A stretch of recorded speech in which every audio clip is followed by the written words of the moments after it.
क्या सवाल किसी का नहीं है। सवाल श्रद्धेय रामविलास पासवान जी के विषय में अपशब्दों का है। जो शब्दों का चयन किया गया वो शब्द सही नहीं थे, सवाल उसका है। आरजेडी का कल्चर रहा है, कभी भी उनका शब्दों का चयन जो होता है वो सही नहीं होता है। आरजेडी के लोग इसीलिए जाने जाते हैं कि हमारे नेता आदरणीय चिराग पासवान जी पहले ही जाकर माननीय मुख्यमंत्री जी से इसकी मांग कर चुके हैं। माननीय मुख्यमंत्री जी ने कहा भी है कि हम देख लेते हैं जहां भी जगह का जो असल चयन का है करके, और वहां पर बहुत जल्द लगेगा। उसके विषय में आप बेचारा सब कैसे बोल सकते हैं। और मुझे लगता है कहीं भी इसको जातिगत बात उनको नहीं बोलना चाहिए था, और गलत वो बोल रहे हैं।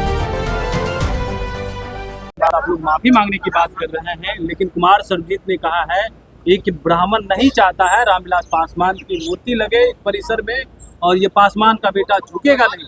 7 जन्म लेना पड़ेगा राजू तिवारी को झुकाने के लिए, तब भी नहीं झुकेगा। देखिए, सवाल यहाँ राजू तिवारी का नहीं है या सवाल किसी का नहीं है। सवाल श्रद्धेय रामविलास पासवान जी के विषय में अपशब्दों का है। जो शब्दों का चयन किया गया वो शब्द सही नहीं थे, सवाल उसका है।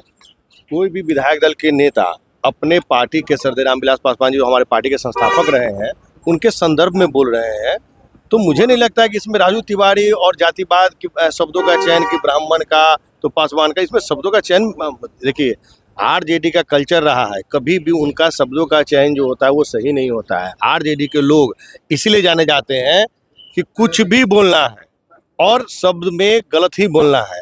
अब बताइए, उन्होंने अगर मांग उठाई है तो आप इसको जातिगत रंग क्यों दे रहे हैं भाई? क्यों जातिगत बातें कर रहे हैं इसमें?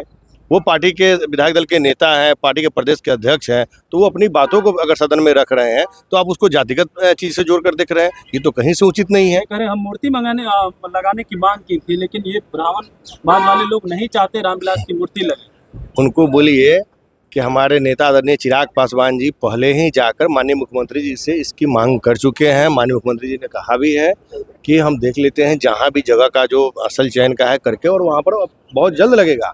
तो मेरा ये मानना है कि आप सभी बात बोलिए, लेकिन शब्दों का चयन जो है वो सही होना चाहिए। आप किस हिसाब से बेचारा कर रहे हैं? रामविलास पासवान जी को पहले वो अच्छा से जानते हैं? पासवान कहने से हो जाएगा क्या?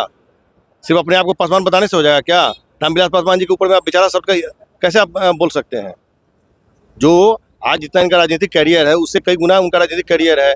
वो छः प्रधानमंत्रियों के साथ काम कर चुके हैं, कई मंत्रालयों का काम संभाल चुके हैं, कई मंत्रालयों में उन्होंने काम किया है। आज तक उन पे कोई एक आरोप तक नहीं लगा सकता है। श्रद्धेय रामविलास पासवान जी उस शख्स का नाम है जो पद्म भूषण में है, और उनके ऊपर आज तक किसी भी तरह का कोई भी वाद विवाद या कोई भी नेता ने आज तक आरोप प्रत्यारोप नहीं लगाया। उसके विषय में आप बेचारा सब कैसे बोल सकते हैं? और मुझे लगता है कहीं भी इसको जातिगत बात उनको नहीं बोलना चाहिए था, और गलत वो बोल रहे हैं। कभी भी आदमी को चीजों की बात करनी चाहिए, मर्यादाओं की बात करनी चाहिए, ना कि जाति की बात करनी चाहिए। एक सवाल और है संजय जी, क्यों कह रहे पूरे बिहार में पासवान समाज के बीच में जाएंगे और बताएंगे मूर्ति लगाने की मांग की, तो पासवान का विरोध कैसे जो है कि ब्राह्मण लोग वो जो है, देखिए हम बोले ना कि राजद का ये कल्चर में है कि राजद कभी भी किसी भी चीज की सही बातें नहीं करती है, तोड़ मरोड़ का जवाब देते हैं और कहीं का बात कहीं लेकर जाते हैं। यही राजद की कल्चर कहलाती है। इसलिए उनको बोलिए कि भाषा में संयम रखें।